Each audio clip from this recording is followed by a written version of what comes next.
Welcome to the Barefoot Bushcraft Radio Show. Today is Saturday, June 1st, 2013, and we are broadcasting live on the Freedomizer Radio Network. In this episode, we'll discuss some recent search and rescue news, review an emergency rappelling belt, and speak to our special guest, Dan Andrews from Friends of Fort Erie Creeks. This is your host, A.D. Venture, and I will be joined shortly by my co-host, as always, the Wolfman. All right, so we've had a great week of weather this in southern Ontario. It's been close to about 32 degrees Celsius, which is close to 90 degrees Fahrenheit.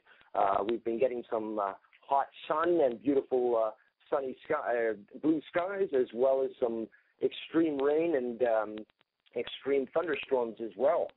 So we've experienced quite a different amount of weather through the past week. All right, so we've got a lot of great things to discuss today. Regarding our co-host, he's just sending me a message here right now remotely that he's trying to get connected, but he's having some sort of technical issues. And as always, it seems to be that we're having some sort of technical issue on this show. But nonetheless, we're going to power forward and get right to it then. In the news.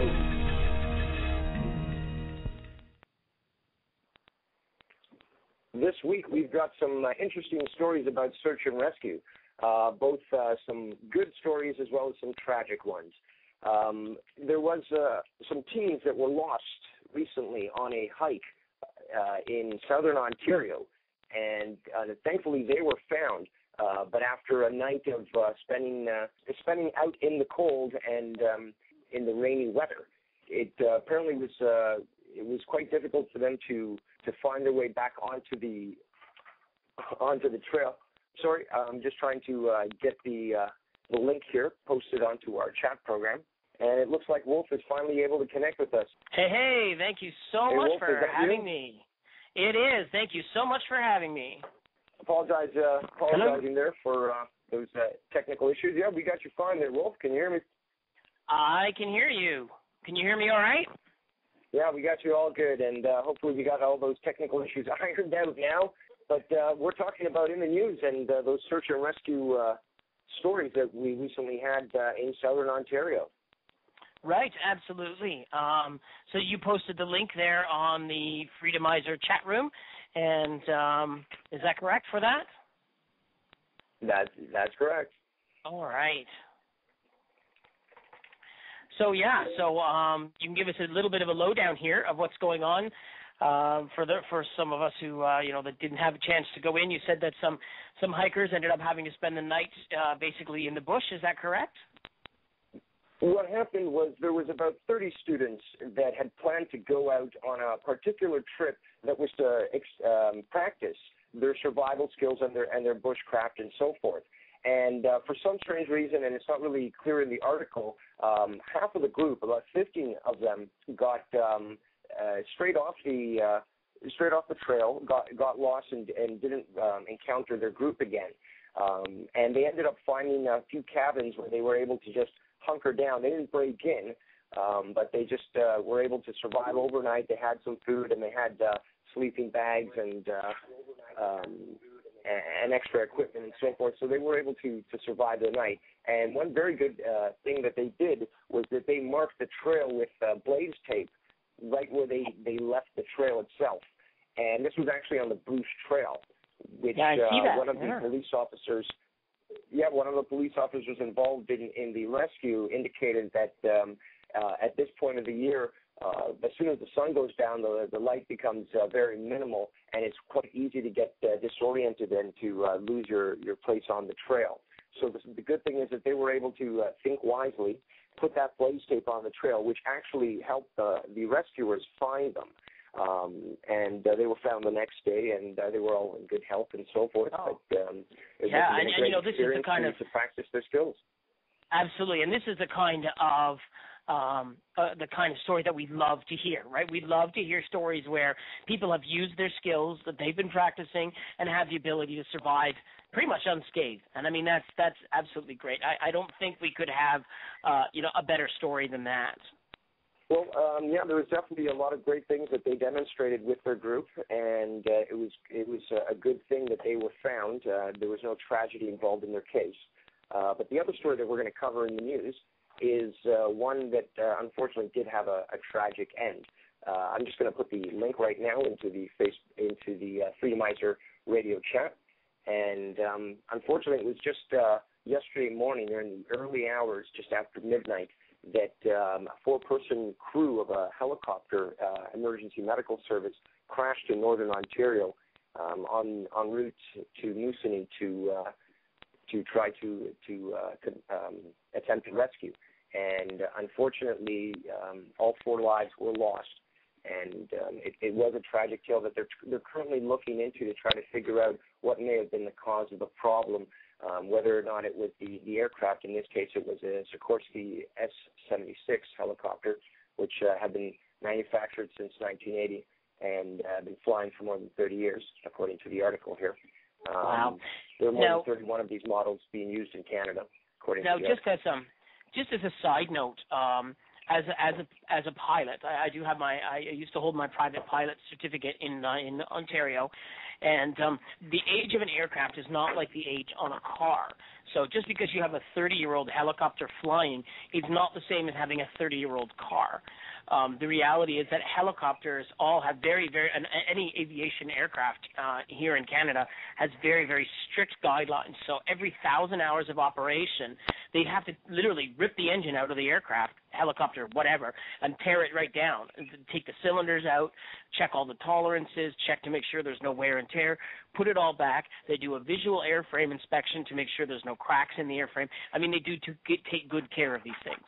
The airplane that I learned to fly in, probably back almost 20 years ago now, the airplane was older than I was. I mean, I learned to fly at St. Catharines Airport, and, every 1,000 hours, you had to do a check.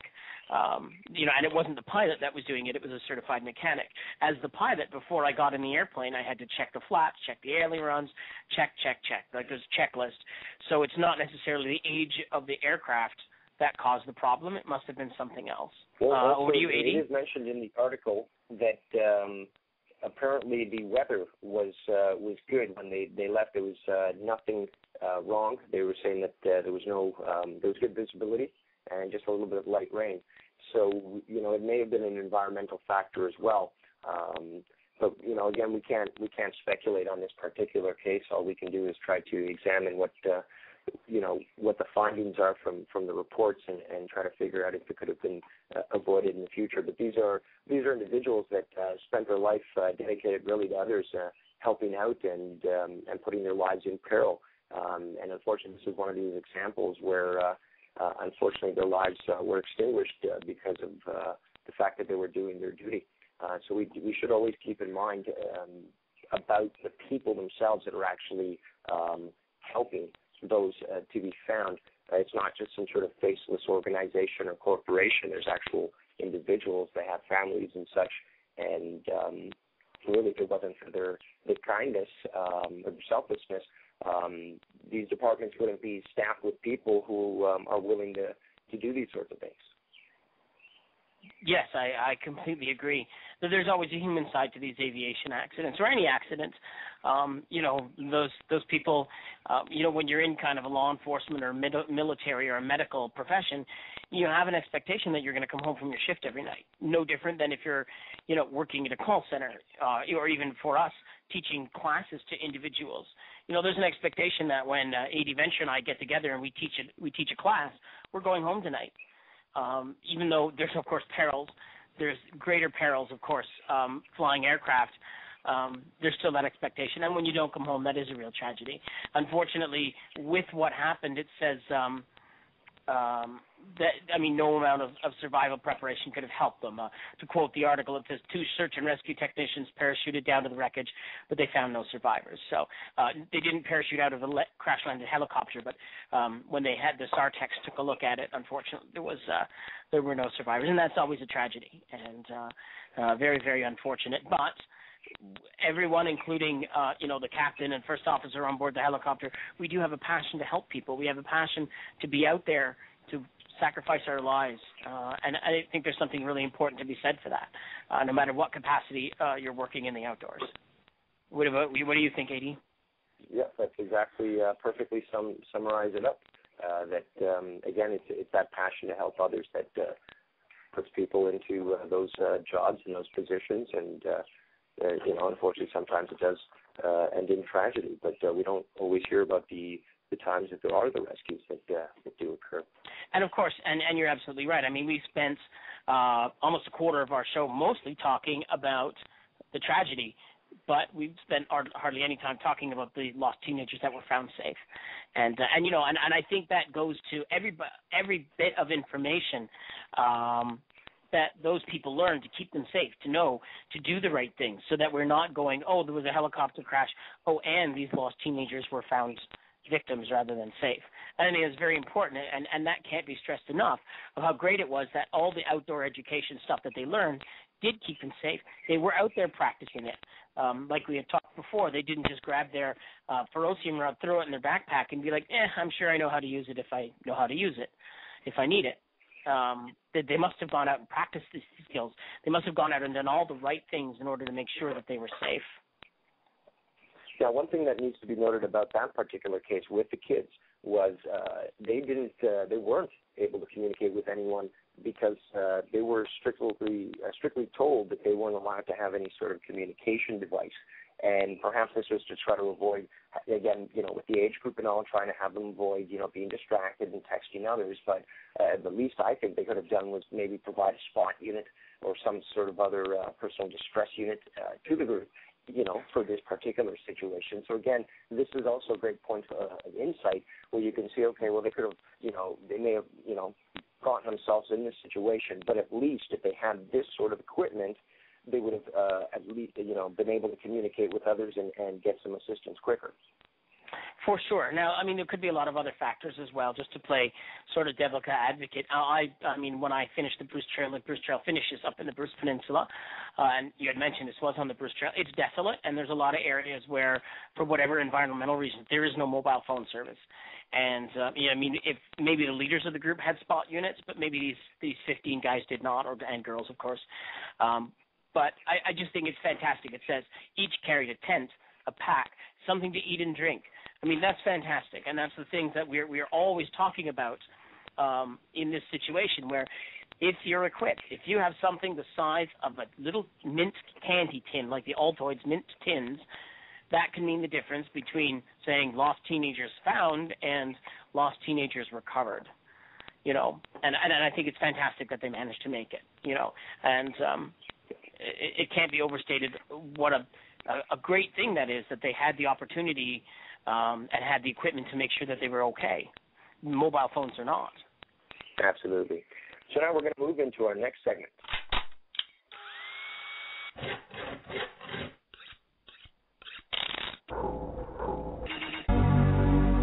Tips and tricks. That's All right. right. It's the tips and tips segment this week. Try to say that 3 times really fast. And this week we're going to be reviewing the Condor's Riggers Belt, also known as an emergency repelling belt. That's right. We Wolf have the and I chance. actually did a review recently, and we actually posted that video on YouTube. You should check it out. Just to let you know, we reviewed the Condor one. But again, there's several different brands that are made that produce these types of particular belts. So you should just check out what best fits your needs and best fits your value. So why don't you take it away, Wolf? Sure, absolutely. Now, this was one of the first videos that we produced using the GoPro camera, just to add a different dynamic to what we did. It was a really great challenge.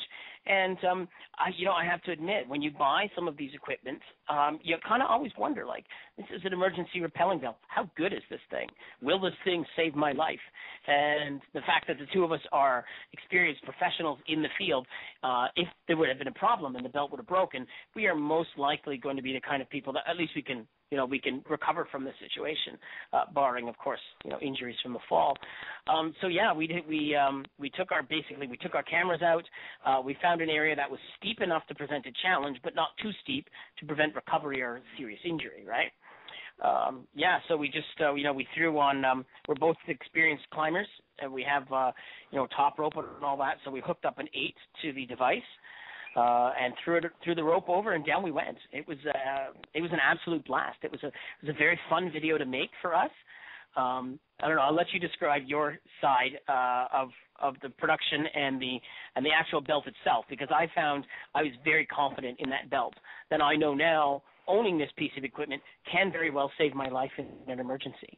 The belt is exactly what it stated it was supposed to be, and it's designed to last. The Velcro was like, I take the Velcro on and off maybe 5 or 6 times a day, right? Anytime you need to use the facilities or whatever, you're pulling your belt off. And my biggest concern was maybe the Velcro was going to loosen or weaken. It didn't do that. Fantastic. I was very, very happy about that. I've had it now a couple of months, I guess, since AD Venture recommended that I pick one up. And it's been very, very useful. All the buckles on it are very, very good quality. They're probably, I'm guessing, they're like cast aluminum or steel, something like that. And I'll get to the funny part once we hear AD's side. Go ahead. Well, it was really sturdy. Again, I feel I use this in my everyday carry as a normal belt. But the great thing about it is that it can double as this emergency rappelling belt. Again, it feels great. It's sturdy. It's fairly low profile, and it's quite stylish. I mean, it's not really something that's flashy or brings attention to, and it goes really with any sort of clothing or outfit that you're wearing. But either way, it's one thing that goes well with your everyday carry kit that can also assist you with other things, and it's very durable. The Condor, the Velcro is all very sturdy, and when we got the carabiner through the loop on the belt itself, and we were rappelling through there, at least on my end, again, it didn't feel like it was going to rip off. It was nice and secure, and I was able to control myself very well when I was descending over the side of this particular embankment. And the production side was a lot of fun, I got to say. Not only being able to film Wolf himself as he was also climbing down, but being able to see him as his feet tipped up and he went over, and that was very, very interesting nonetheless. Yeah, so what had happened was, Venture goes over the hill and proved, it's like this works well. We were pretty happy with the performance of the belt more than the video itself. And then it was like, you know what? There's a steeper cliff over here. I'm going to go down a steeper cliff. So there I am at the top, right? And I believe my exact words were, "Not to be outdone by AD Venture, I'm going to go down a bigger hill." So I've got this GoPro helmet on, which is essentially a military helmet with a camera on it. I fly backwards over the edge, and I get about 3/4 of the way down, and I guess we were on like a sand hill embankment or something like that, and the entire embankment just totally gave way. And I had there was nowhere for me to even protect myself or really any warning to this, right? I'm looking at the camera, and then whoop, over I go, feet up in the air. It was so much fun. We were both kind of jazzed about the whole situation. We were both laughing, right? We're still filming, and I stand up, and I'm like, there we have it. It was great. And then through all that, we ended up... It gave us a great view of the first-person perspective that you were going through, so that was a great addition to our video footage. For sure, yes. And again, that's the first time in any of our footage. A good friend of mine gifted me 2 GoPro cameras, and just for exactly this kind of thing. And it was really just unusual to do the picture-in-picture, to get that secondary perspective of just things that no matter how hard we try with the equipment, we can't get these angles any other way. And but more importantly, the belt, I mean, even through flying all over the place and getting covered in dirt and mud, the belt performed great. I mean, and it's not, it's made out of, like Venture was saying, a very good quality nylon material, like a Condor nylon. So it's going to withstand. If you get dirt and stuff in it, you can wash it, you can get it out. All the buckles and stuff are stamped with the proof marks from the forge, stating basically that they are certified to hold climbers' weight. So it's a decent product, and they come in a bunch of different variations as well. The one that I have is a straight belt, so I put it through my belt loops, I put it through the buckle, and basically it's on. But AD Venture can explain. You have a slightly different model. Oh, yes, and this is, again, something that it just falls into line with the whole everyday carry and how you adapt it to your needs. I really like this particular method that I've utilized. It's not something I've invented, but I've just adapted it as I found fit. And as you may have remember from that Simpsons episode where Bart himself gets a special sort of belt, he doesn't refer to it as a belt. It was a tactical pants retaining unit. And I sort of consider that a little bit myself with this particular belt, and I'll explain why. Like Wolf, I have my belt and my tools are on there. But this is the outer belt. This belt is a little bit thicker, a lot more difficult to bend, but it's fairly sturdy, and it's got Velcro facing the inside. And then there's a secondary belt that you put through your regular pant loops, which faces outward, which has Velcro facing outward. And what happens is essentially it's a load-bearing system where the outer belt fits over the inner belt, and you've got your tools around you that essentially you can't really pull off at all. With the Velcro and with the strap that comes with this particular belt, it's next to impossible. Actually, I would have to say it's impossible to pull it off somebody unless the Velcro is torn or something like that. So it's really a great way to ensure that you don't lose any of your items.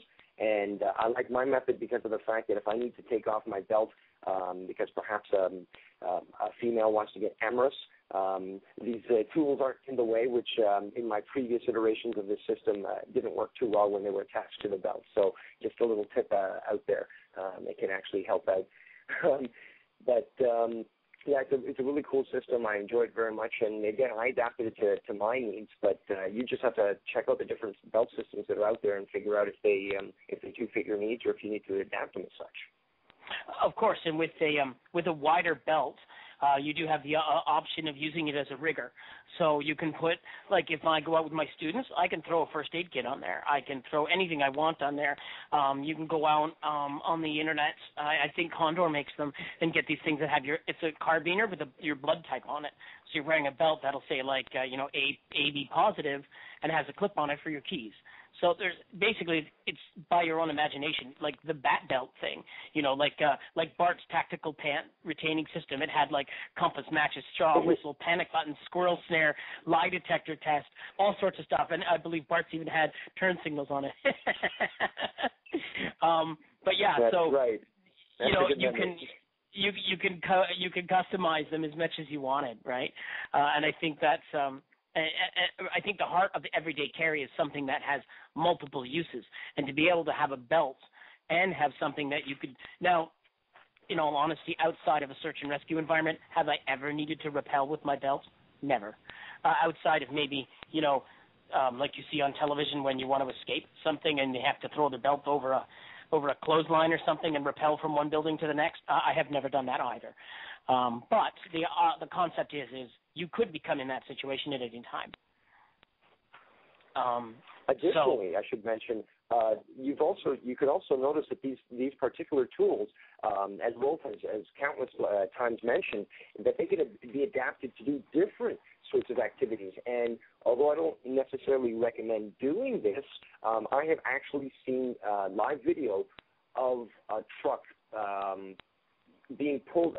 It's basically a four-wheel drive vehicle being pulled out of a ditch by another four-wheel drive vehicle, hooking the hitches together, utilizing one of these emergency repelling belts, and it held, and it pulled it out, and that's what sold me on the belt itself, seeing that it was that sturdy and durable and able to handle such a heavy load. Wow. Yeah, and I mean, because we use our belts, and granted, we can get them from sponsors. The idea is we don't want to deliberately destroy a piece of equipment that was sent to us. Using it and abusing it is one thing, but destruction is something, in my opinion, that I'm not going for. But yeah, I mean, the possibilities are absolutely endless, and I would never put anything on my body that isn't multi-purpose. Like I was at the Headwaters Conference last weekend, as I'm sure our listeners are aware. One of the things that we had talked about was everyone carries with them a shelter. And, people looked around, it's like, you don't leave the house naked. You have a shelter. You've got your clothes. So everything is multi-purpose. You just have to sort of, sometimes you have to think out of the box a little bit. For example, you could use this for ski-oring, right? People who have the two huskies or pulling dogs, you could use this belt, attach lines to them for winter for skiing with. There's lots of different things. You can use it for exercise. When I was working for the Bruce Trail, one of the things I did was I would drag a tire behind me so I could have this belt lined to the tire, go running up the road. That's great. All right, so we're just going to go into a little break now, and when we get back, we're going to speak to our special guest. This is A.D. Venture and the Wolfman, and we'll see you on the other side. Does the media ever deceive the public? A white plane, a very big jet, was flying in an unusual pattern near the White House over Lafayette Park. Very slowly, it made one circle and then... Are the media and their sources trustworthy? New York State and New Jersey will get their first doses of the swine flu vaccine. The H1N1 virus has made thousands of people across the country sick. Many have died. And some worrying that it could grow into a full-blown pandemic. Where does our mainstream media get their news? All this enjoyment is brought to you by all the things sweetened with NutraSweet. There's a reason why we want to own these guns. We're going to have to come together and take meaningful action to prevent more tragedies like this. That was President Obama Friday suggesting it is now time to reopen the national debate on gun control. The media tends to march in lockstep with the government. Who is responsible when the media fabricates the news?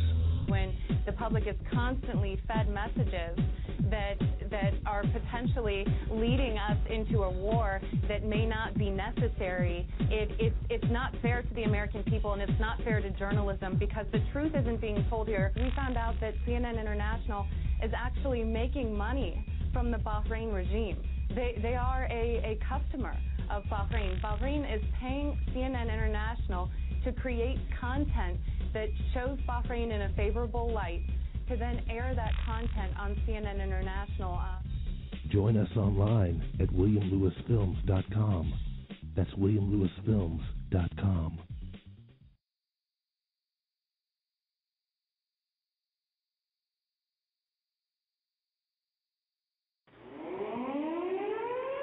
This is Mercy.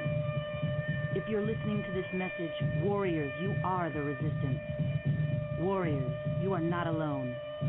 There are pockets of resistance all around the planet. We are at the brink. Read about it in The Sovereign, newspaper of the resistance. Available now at newsstands everywhere. The Sovereign is a monthly 24-page tabloid newspaper featuring incendiary content about life during wartime in the age of Obama. Warriors, keep to date every month. Remember to read The Sovereign, newspaper of the resistance. Available at newsstands everywhere. This alert is for all you boppers out there in the big city, all you street people with an ear for the action. This is Mercy. If you're listening to this message, warriors, you are the resistance. This is Mercy. Mine will be the last voice you will ever hear. don't be alarmed. I am an autonomous government agent here to steal your livelihood. Not so fast. I'm Sovereign Filing Solutions. And I'm the Sovereign. We're teamed up to bring you the truth without censorship. Are you tired of being fed multi-million-dollar media lies? Are you ready for the real story? Sovereign Filing Solutions has teamed up with the Sovereign newspaper to make sure you get it. And not the BS this guy behind me wants to feed you. Take the step, help make the change. Oh, come on, that's not even fair. How are we supposed to rule indiscriminately if you know what's going on? Get ready for the epic new documentary adventure ride of your life. Shade the Motion Picture. A view into the globalist domain and embellish and Burma's film. Nothing in this world works the way you think it does. Nothing. Governments do not operate the way you think they do. Banks do not do what you think they do. The police department is not here for what you think it is. Nothing in your world works the way you think it does. We have to let them know that their world government has been identified, and they thought they'd include the world economy to bring in a worldwide police state, but instead it's going to bring them down. You have to stand up, speak up, speak out. Shade the Motion Picture. Order your copy of the DVD today at ShadeTheMotionPicture.com. You know the Constitution like the back of your hand. You've read books, listened to podcasts, attended lectures, surfed websites, and watched videos. You've made liberty your life's goal, but something seems to be missing. Stickers from LibertyStickers.com. Exercise your freedom of speech with the world's most dangerous bumper stickers.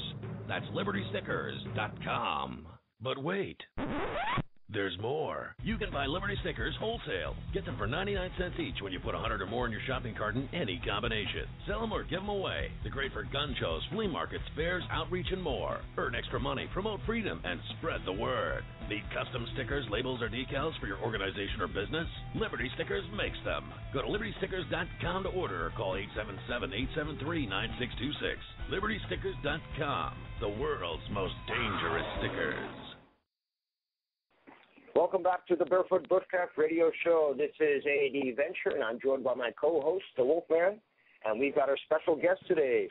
It's Dan Andrews. Thanks for joining us, Dan. Hey, thanks for having me.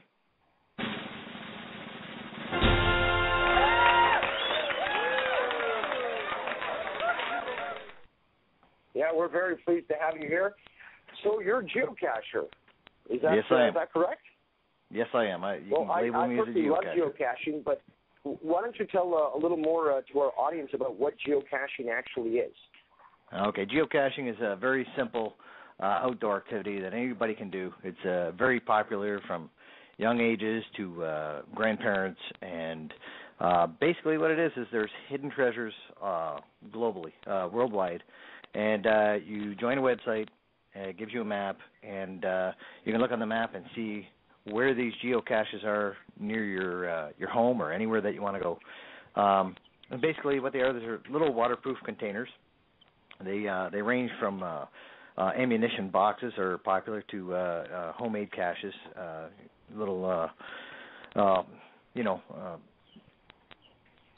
basically you can make homemade things that kind of look like sticks or rocks or anything.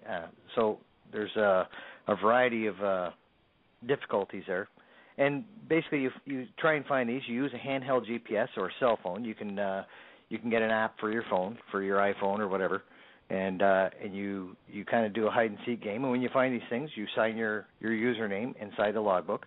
Then you go back home and you log it online. And the people who hid the cache will see your log, and they'll appreciate any comments that you put in there. So all I can tell you is that if you're happy with your life the way it is right now, you have your routine set, you don't want to get into this because as soon as you try this, you're going to be hooked on it. So if you've got an addictive personality or you form habits easily, you want to stay away from geocaching because I'm telling you, it'll take over. It's a really fun little game. Wow. So yeah, that's very, very true. So now you mentioned that you have these little treasures. So are there like doubloons or guns or bullets or something in there? Well, I've actually seen one in a pellet gun, and somebody just bored a hole in it, and they put it's just like a little tiny container inside the chamber. So you actually use your GPS to get to this spot, and it's a disabled pellet gun in the bushes, and you find the container that's attached to it, and sign this little tiny logbook, and then you, like I said, you go back onto the internet and you log that you had found it. Now, if you log on, if you go to the website geocaching.com, you'll be able to read all about it. There's a Learn tab, and it's actually got a video. It's a very simple video. It's a 2-minute video, and it describes in detail what it is and how simple it can be. And if you want to spend the $30 and get a membership there, like a premium membership, then you'll see even more caches than what just a free membership has, and most of them are a little more unique and complex, and sometimes. If a geocache is hidden in an environment where you don't really want a heck of a lot of traffic or anything, or you don't want your geocache going missing if somebody, finds it, then you'll make it a premium member cache. So it's a fun sport for everybody. I know there's a lot of grandparents that are into this. I'm surprised to see so many elder people into it and in the outdoors. And they get their grandkids, and the grandkids absolutely love competing to be the first to find these things. And grandparents just love getting outdoors with the kids to find these things. So. And how long have you been doing geocaching for? I started right at the end of December, and I was instantly hooked. I'm a real outdoorsman. I love to be outside all the time. I do a lot of hunting and fishing. But since I started geocaching, I've only been fishing a couple of times. Because unless I'm hungry, there's no need to fish. I'm not a catch and release angler. And with this geocaching, it keeps me outdoors. It keeps me kayaking, going through the bush. These things are everywhere.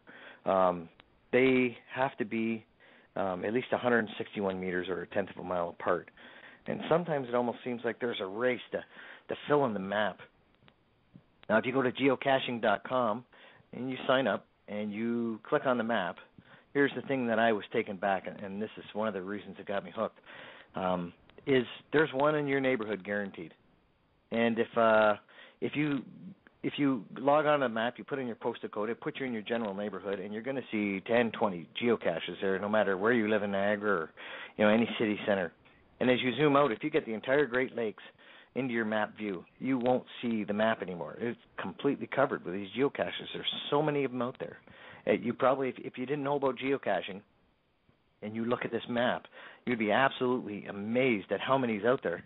And that's when you realize how many people are actually doing this. And, it's just, then you start thinking about, some behavior you've seen of people in certain spots. I mean, you see some senior citizens kind of hiding in a corner of a bridge somewhere looking like they're doing a drug deal, and all of a sudden you'll clue in when you see this map, oh, that's what I was seeing. Or if you've ever stumbled across a container with, little dollar store items in the bush somewhere, and you're like, why is this here? All of a sudden it'll hit you. Wow, that's what it was. They were geocaching. How come I didn't know about this before? And how many, Dan, have you ever made in your geocaching experience? How many caches have you put out there? Personally, I think I've got about 10 or 15 out there. I really like the kayak routes. I like to go kayaking. It looks like I'm looking at it online right now. I've got 12 geocaches. I've got a couple that I put out there that are not approved yet. There's lots of rules, so getting them approved is sometimes a little difficult. But finding them, I've found only 199 so far. I've started in December. I know that some people make a challenge of going out and finding 100 in a day. If you do a little research, it's quite doable. There was talk today of a guy who lives in Hamilton. He comes down here regularly to geocache, and we have little geocaching events, and he's got 20,000 of them under his belt. If you travel the world, they're all over the world. I was in Cuba last year, and I went on a little sightseeing tour, and I was up on this mountaintop looking down at the ocean. and they described this very special tree to us. And I got back in Canada, and I got into geocaching, and I decided to look on the map to see, where they were in Cuba. And sure enough, there was one right beside that special little tree. If I had only known, before I went there, I could have gotten into some places in Cuba that, very few people see. And that's the one thing I really love about it is I've found places in Niagara, in the Niagara region, that I didn't know existed, really nice natural areas that I didn't know existed. And if it hadn't been for geocaching, I would have never have visited these places. Well, that's very true about geocaching. It does introduce you into areas that you might not normally venture into. Now, but what have you experienced in regards to limitations when it comes to geocaching in regards to placing them in certain areas? What can you tell our audience about the rules that apply when it comes to putting a geocache out there? Can they just go out and put one just anywhere? No. If you're going to put one on private property, you have to ask permission. You have to have landowner permission. If you place a geocache, you have to put a note inside the container that explains that it's a geocache. If it's not supposed to be there, if somebody slips through the cracks, because there's so many of them out there, people can claim it's their own property and have it published. But if somebody finds one on their own property and they don't want it there, it'll have a note inside instructing you to go to geocaching.com and report it, and they'll remove it immediately. There has been cases where they've been put on private property without asking permission and been published. So these geocaching notes generally send you in the right direction to have that corrected. But no, I myself haven't run into any problems until just recently, and I just recently tried to put one into a nudist camp just for a challenge. That's shocking for a lot of people, and I'm sorry it didn't go over with the website, but yeah, there's not That's there's awesome. not really a lot of challenges out there. I mean, there are so many different types of geocaches. You got the easy ones. There's park and grab. There's attributes you add to these when you list them. When you put in a geocache, there's attributes. Some of them are wheelchair accessible. Some of them are just park and grabs. You can pull right up in a parking lot, use your phone or your handheld GPS to find it within a few steps of your car. There are some that are puzzle caches that you have to do a little mathematics, or you have to go, to a historical plaque and get some numbers off the plaque to complete your coordinates. I've had trouble with a few of those. Some young kids are smarter than me. I find that they can find them and I can't, and sometimes you got to be pretty witty. But there's different levels for everybody. Yeah, I've got to say that I've really enjoyed my time geocaching, and again, like you just as you mentioned, Dan, there's all these different type of settings that you can place on your geocache and apply to the vicinity that it's going to be in. I remember noticing that you could apply the environment itself in case if it's marshy, or if it's a rocky terrain, or if the stepping isn't quite stable. All these different things that you can use to customize your geocache, make it much more your own, but also let others know about the great adventure that's out there that you can embark on by trying to find one of these geocaches. And just as Dan mentioned, some of these are stuck in the middle of the bush, and to get to them, you actually have to make your way through a fair bit of the forest and the wilderness itself, and that in itself is a great experience.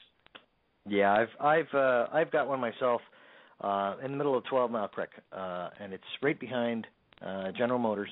And there's a pylon from the old NS&T railway, and it's got some historical significance. It's an old train trestle used to be there. The water is very dangerous there. So and some of these people, like I said, they get so into it that you could put one out in the middle of a swamp and they'll go crashing through the swamp without waders, and they'll climb a mountain after these things. It's absolutely amazing what some people will do to find these geocaches. There's, like you said, in the attributes, there's a warning section. There might be snakes or dangerous animals or ticks, or there might be some tree climbing involved. But for the most part, you could go out and have a good time and not get a drop of mud on you, or have to wait or need any special equipment. There's plenty of variety out there for geocachers. A lot of, I got to say, if you're a history buff, this is definitely something you want to try out. Each geocache has a description, and a lot of the ones are placed in historical places. There's some old forgotten graveyards. You can't even read the tombstones; they're so old. Down at the Hydro Dam, the Floral Clock, Brock's Monument, and they all have a description of why it's in that particular location or why that location is significant. One of the rules for geocaching, or one of the guidelines that they give you they suggest you follow, you don't have to, is if you're going to place a geocache, place it in a place that has some sort of significance. Have a reason that you want to bring the people to that spot. Don't just put it here, there, and everywhere, just because you can, because it's far enough away from another cache. But put it somewhere where you want to bring people and give them a reason to go there. Tell them why they're there. So that's what I try and do is bring them to a historical spot or something like that, a beautiful spot. There are earth caches.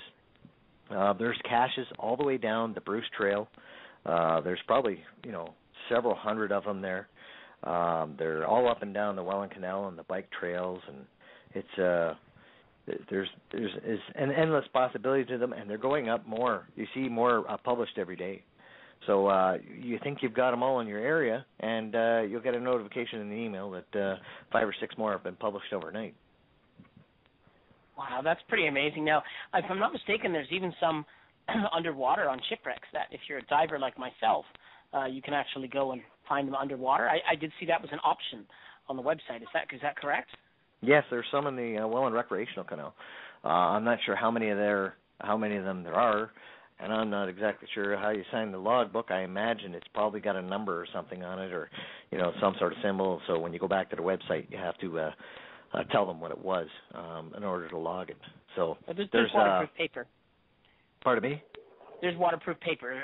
We use it a lot. Actually, we did a review on Right and Rain. So that would be very interesting. I would love to try those. Yeah, I don't know if you can reach them with snorkel gear or not, but that would drive me crazy if there was one in my area, because if I don't have scuba diving equipment, I wouldn't have a smiley on my map. I'd have just an unfound icon, and that's the addiction I'm telling you about. It's you want to get smileys all over your map. Very nice. Now, one of the things what would you recommend for our audience? Sir, go ahead, Wolf. Sure. Yeah, it was just a quick side note that I would say that this is probably a good way to get young people into the outdoors, into exploring, into being comfortable out there. What do you think? Absolutely. You get them out there, and while you're out there, you're seeing birds, snakes. You're learning about different plants and trees. It's all out there, and they get a little competitive. You can go as deep into the woods as you want to find these things, or you can stick as urban environment as you want. They're underneath light standards in parking lots or underneath waterfalls. DQ has quite a few of them around there, and I understand there's some in waterfalls. I haven't been there yet. Like I said, I just started in December, so the water's probably just getting warm enough to get in there now. So definitely good for kids, good for grandparents, like I mentioned before. Good to get them out together. It's something that they both enjoy. And if I find that there's more and more families who are not into hunting and fishing. Society's changing a little bit, and so there's less reason for kids to get outdoors. If their families aren't hunting families, they're not getting out and learning as much. But I find with geocaching, it gives them a good reason to get into those same areas and see the same things that they would see and experience while hunting. Except this is a pretty passive activity. Wow. And what would you recommend for our audience in regards to what kind of GPS unit you would recommend for using while geocaching? I have a handheld GPS that I use. Connects to my laptop with a USB cord, and I can go on the website and download any of the geocaches. You can bulk download them. You can take an area, and you can pick a circumference around it in miles or kilometers and get them to. It emails you a list of geocaches in that area. So you can download that to your GPS, and on your handheld GPS, it's going to give you not only the coordinates and help lead you to that. But it also has, in that file, it has a description you can read. It has a difficulty rating. Now, there's two different kinds of difficulty rating. There's how hard it is to find, and then terrain, on how hard it is to get to. And so you can, if you're in a wheelchair, you can, you pick the easy terrain. You may not necessarily want the easy to find. You may want to use a little brain work. And then also on that handheld GPS, it's going to give you recent logs. So the people before you, if you haven't been able to find this thing, you can read the recent logs and see what are the troubles or what other techniques people use to find these.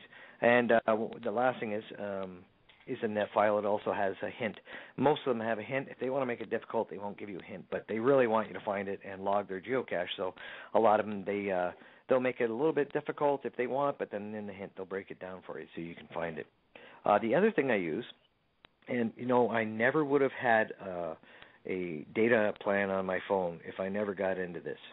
But I'm finding that if I don't have access to a computer, for my handheld GPS to download my stuff, all I got to do is get on my phone and look at the app. There's a geocaching app from geocaching.com, and press. There's a button down there that says Find Nearby Caches. So no matter where I am in the world, I open this app, I press this button, and boom, it shows me where it is. It uses a combination of satellites and cell phones to track your location and leads you directly to the geocache. It'll generally get you within about, I'd say, the new GPSs, handheld GPSs, about 10 feet, maybe even closer than that. The old gear, the old handheld GPSs, are very frustrating, especially if you, in order to input it, if you have to hand input it, the little toggle on there, it's very, very intrusive, I guess you could say. I'm not sure the word for it, but it's very difficult to do. So these new GPSs, they sell for about $175. Will get you a really sweet unit. They go on sale for $125 all the time. I actually saw them on sale for $104. That's something that I've definitely gotten my money out of, and I would definitely recommend picking up a geocaching handheld GPS or a good cell phone with an application on it. Now, do you recommend any particular brands when it comes to GPS units? Well, I've got a Magellan, which they sell at the local CTC. I don't know if I can say that or not, if they're a paid sponsor or not, but everyone's got one in the neighborhood. So Magellan is definitely a good unit. I'm quite happy with it. I don't know anybody who uses anything different other than the cell phone, so everybody seems to use that unit. It's for geocaching specifically, so it works great. Have you had experience with the Garmin units at all?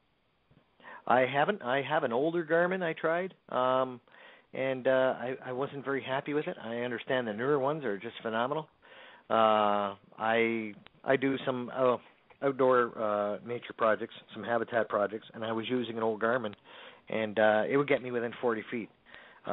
This new unit, I don't know what the new Garmins are like, but I know this new Magellan that I've got, it gets me closer to 10, maybe even 4 feet. So it's definitely much more accurate than it used to be.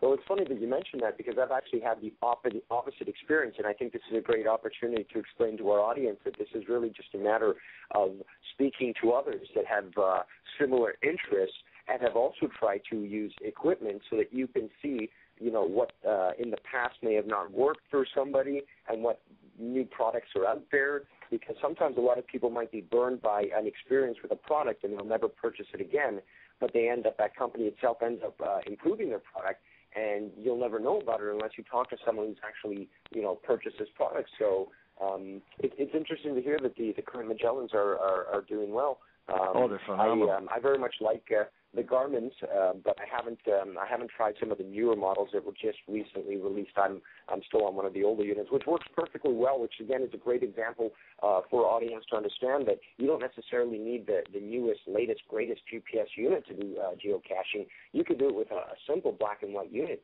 and sometimes it's a little bit more fun when you have that challenge to try to figure out where it might be when the GPS isn't as accurate as it could be.